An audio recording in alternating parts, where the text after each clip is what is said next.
When my husband Daniel left for his 2-week business trip to Chicago, I felt the house fall strangely quiet. Normally, his laughter filled our evenings, and his presence kept our family rhythm steady. Now it was just me, our playful Labrador named Max, and the hum of the refrigerator echoing in the background. Daniel often worried that I'd feel lonely during his trips, and he wasn't wrong. While I enjoyed my work-from-home schedule, the silence could sometimes stretch too long. That's when my best friend, Emily, stepped in. She lived just a few blocks away in Dallas, and whenever Daniel traveled, she made sure to keep me company. Emily had always been like a sister to me. We'd met in college, bonded instantly over our shared love of books, and our friendship had only grown stronger over the years. She was fun, outgoing, and adored Max almost as much as I did. On the first evening after Daniel left, she dropped by with her usual cheerfulness, carrying a bag of snacks and a big smile. "All right, Jenna," she said as she set the snacks on the counter. 2 weeks without Daniel means 2 weeks of me making sure you don't go stir-crazy. "What's on the agenda tonight?" I laughed. "Honestly, just keeping Max entertained. He's been bouncing off the walls since this morning. I think he misses Daniel already." Emily crouched down, ruffling Max's golden fur. "Don't worry, buddy, we'll keep you busy. Maybe we should finally teach him that trick we've been talking about." She meant the one we joked about for months, teaching Max how to fetch the TV remote. It always sounded silly, but deep down, I thought it would be useful. Daniel loved watching sports, and he often misplaced the remote under the couch cushions or between pillows. Training Max to bring it back would be hilarious and practical. So, that night we decided to start. Max was eager, as always, tail wagging as he watched us wave the remote in front of him. Emily, who had more patience than I did, knelt beside him and spoke with calm authority.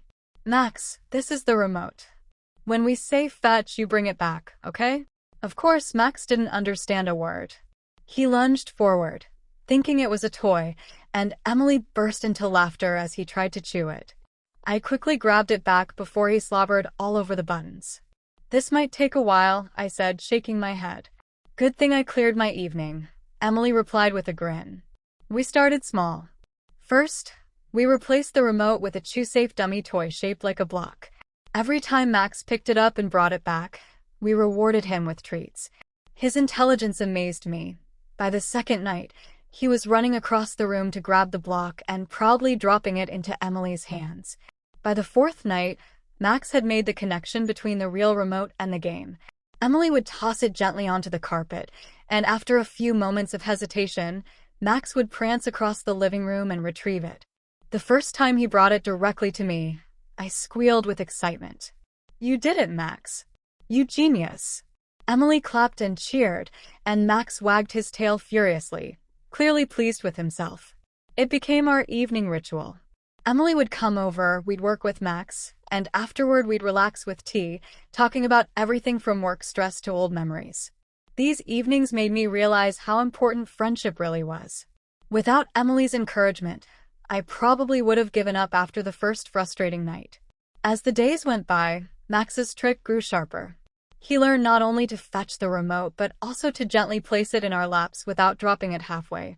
Emily suggested we take it further. "What if he could bring slippers too? Or maybe your phone?" she asked with a spark of mischief in her eyes. We laughed, but it planted an idea. Over the next few nights, we experimented with small objects. My keys, a rolled-up sock, even a paperback book. Max's enthusiasm never wavered. His determination mirrored ours, and slowly, he began to expand his repertoire. One Saturday afternoon, Emily came over with a mischievous grin. "I told Daniel on the phone what we've been working on," she confessed. My eyes widened. "You did." "Don't worry," she said quickly. "I didn't tell him everything. Just that Max has been learning some cool new tricks. I thought it would be fun to surprise him when he gets back." I couldn't argue with that. Daniel adored Max, and I could already imagine the look on his face when his best buddy fetched the remote for the first time. By the time Daniel's return flight was only 2 days away, Max had mastered the remote fetching trick completely. Emily and I tested him over and over, making sure he didn't get confused. Every time, he performed flawlessly, tail wagging as if he knew how proud we were. Finally, the big day came. Daniel walked through the door, tired but happy to be home. Max bounded toward him, barking joyfully and nearly knocking his suitcase over. "Missed you too, buddy."